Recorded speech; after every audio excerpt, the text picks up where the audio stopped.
The Lorax by Dr. Seuss.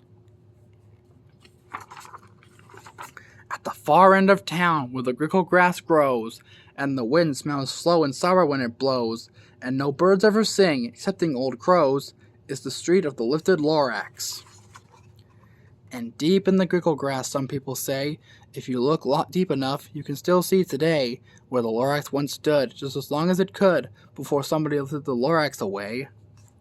What was the Lorax, and why was it there? And why was it lifted and taken somewhere from the far end of town where the grickle grass grows? The old Onceler still lives here. Ask him, he knows.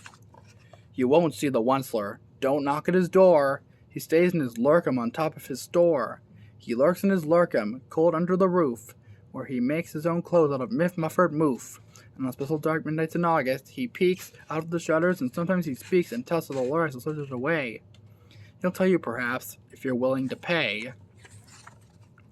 On the end of a rope, he lets down a tin pail, and you have to toss in 15 cents and a nail, and the shell of a great-great-great-grandfather snail.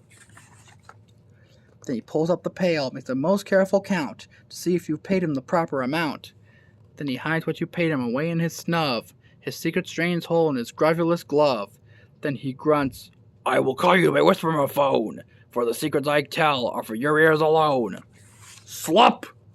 Down slops the whisper-phone to your ear, and the old Onceler's whispers are not very clear, since they have to come down through a snurgly hose, and he sounds as if he had smallest bees up his nose. "Now I'll tell you," he says, with his teeth sounding gray, "how the Lorax got lifted and taken away. It all started way back, so it's a long, long time back. Way back in the days when the grass was still green, and the pond was still wet, and the clouds were still clean, and the song of the swami swans ran out in space. One morning I came to this glorious place, and I first saw the trees, the truffulet trees, the bright-colored tuft of the truffulet trees, mile after mile in the fresh morning breeze. And under the trees I saw brown barbaloots, frisking about in their barbaloot suits, as they played in the shade and ate truffula fruits. From the rivulet pond came the comfortable sound of the humming fish humming while splashing around. But those truffula trees! All my life I've been searching for trees such as these. The touch of their tufts were much softer than silk, and they had the sweet smell of fresh butterfly milk. I felt a great leaping of joy in my heart. I knew just what I'd do. I unloaded my cart. In no time at all, I had built a small shop. Then I chopped down a truffula tree with one chop. And with great skillful skill, and with great speedy speed, I took the great soft tuft, and I knitted a thread.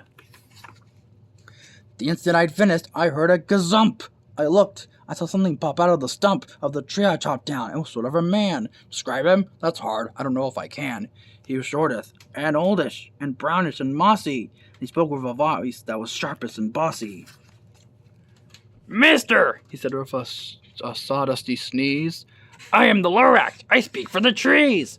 I speak for the trees, for the tree have no tongues, and I am asking you, sir, at the top of my lungs." He was very upset as he shuddered and puffed, "What's that thing you made out of my truffula tuft?" "Look, Lorax," I said, "there's no cause for alarm. I chopped just one tree, and I'm doing no harm. I'm being quite useful. This thing is a sneed. A sneed's to find something that all people need. It's a shirt, it's a sock, it's a glove, it's a hat. But it has other uses, yes, far beyond that. You can use it for carpets, for pillows, for sheets, or curtains, or covers for bicycle seats." The Lorax said, "Sir, you are crazy with greed. There is no one on earth who would buy that fool sneed." But the very next minute I proved he was wrong, for just at that minute a chap came along, and he thought that the sneed I had lended was great. He happily bought it for $3.98. I looked at the Lorax. "You poor stupid guy. You never can tell what some people will buy." "I repeat," cried the Lorax, "I speak for the trees." "I'm busy," I told him. "Shut up, if you please." I rushed across the room, and in no time at all built a radio phone. I put in a quick call. I called on my brothers and uncles and aunts, and I said, "Listen here, here's a wonderful chance for the whole Onceler family to get mighty rich. Get over here fast, take the road to North Nitch. Turn left at Weehawken, sharp right at South Stitch." And in no time at all in the factory I built, the whole Onceler family was working full tilt. We were all in these needs just as busy as bees to the sound of the chopping of truffle trees. Then oh, baby, oh, how my business did grow! Now chopping one tree at a time was too slow. So I quickly invented my super axe hacker, which whacked off 4 truffle trees at one smacker. We were making needs 4 times as fast as before, and that Lorax, he didn't show up anymore. But the next week he knocked on my new office door. He snapped, "I'm the Lorax who speaks for the trees. Well, you seem to be chopping as fast as you please. But I'm also in charge of the brown barbaloots, who played in the shade in their barbaloot suits, and happily lived eating truffle fruits. Now, thanks to your hacking my trees to the ground, there's not enough half-real trees to go around. And my poor barbaloots are all getting the crummies, because they have gas and no food in their tummies. They love living here, but I can't let them stay. They'll have to find food, and I hope that they may. Good luck, boys," he cried, and he sent them away. I, the Onceler, felt sad as I watched them all go. But business is business, and business must grow, regardless of crummies and tummies, you know. I meant no harm, I most truly did not. But I had to grow bigger, so bigger I got. I biggered my factory, I biggered my roads, I biggered my wagons, I biggered the loads. Of the needs I shipped out, I was shipping them forth, to the south, to the east, to the west, to the north. I went right on biggering, selling more needs, and I biggered my money, which everyone needs. Then again he came back. I was fixing some pipes, when that old nuisance Lorax came back with more gripes. "I am the Lorax," he coughed and he whiffed. He sneezed and he sniffled, he snargled, he sniffed. "Onceler," he cried with a crufulous croak. "Onceler, you're making such smuggler smoke. My poor swampy swans, why they can't sing a note. No one can sing who has smog in his throat." "And so," said the Lorax, "please pardon my cough. They cannot live here, so I'm sending them off." "Where will they go?" "I don't hopefully know. They may have to fly for a month or a year to escape from the smog you smogged up around here." "What's more," snapped the Lorax, his dander was up, "let me say a few words about Gloppity Glop. Your machinery chugs on, day and night without stop, making Gloppity Glop, also Sloppity Slop. And what do you do with this leftover goo? I'll show you, you dirty old Onceler man, you.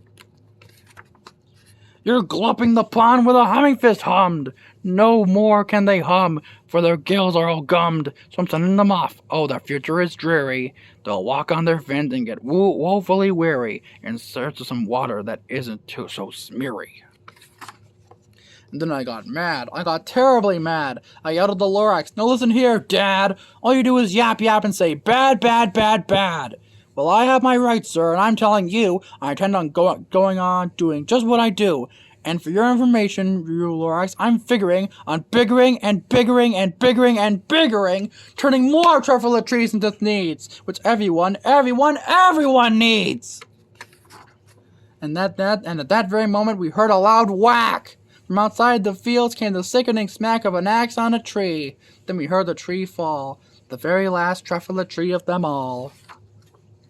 No more trees, no more needs, no more work to be done.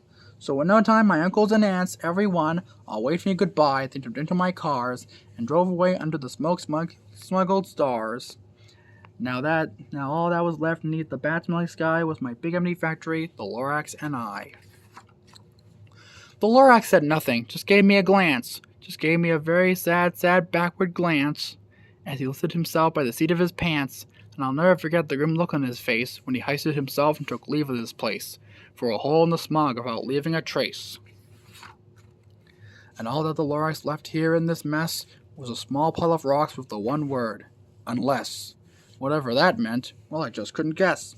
That was long ago, but each day since that day, I've sat here and worried away. For the years when my buildings have fallen apart, I've worried about it with all my heart. But now, says the Onceler, now that you're here, the word of the Lorax seems perfectly clear. Unless someone like you cares a whole awful lot, nothing's going to get better. It's not. So, catch, calls the Onceler. He lets something fall. It's a truffle seed. It's the last one of all. You're in charge of the last of the truffle seeds, and truffle trees are what everyone needs.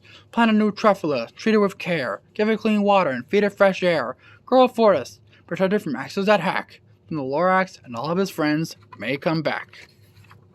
The end.